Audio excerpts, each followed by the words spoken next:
শেষ করিয়া এলাম, এখন হলো ডায়েট চলে খাওয়া। হইলো বিট, বিট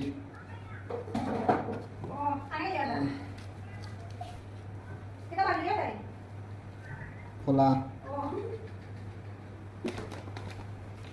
হইলো অটস কিবা,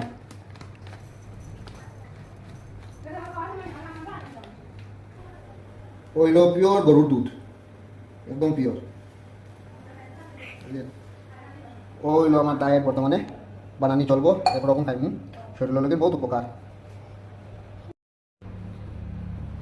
আমার রেডি হয়ে গেছে ডায়েট সব।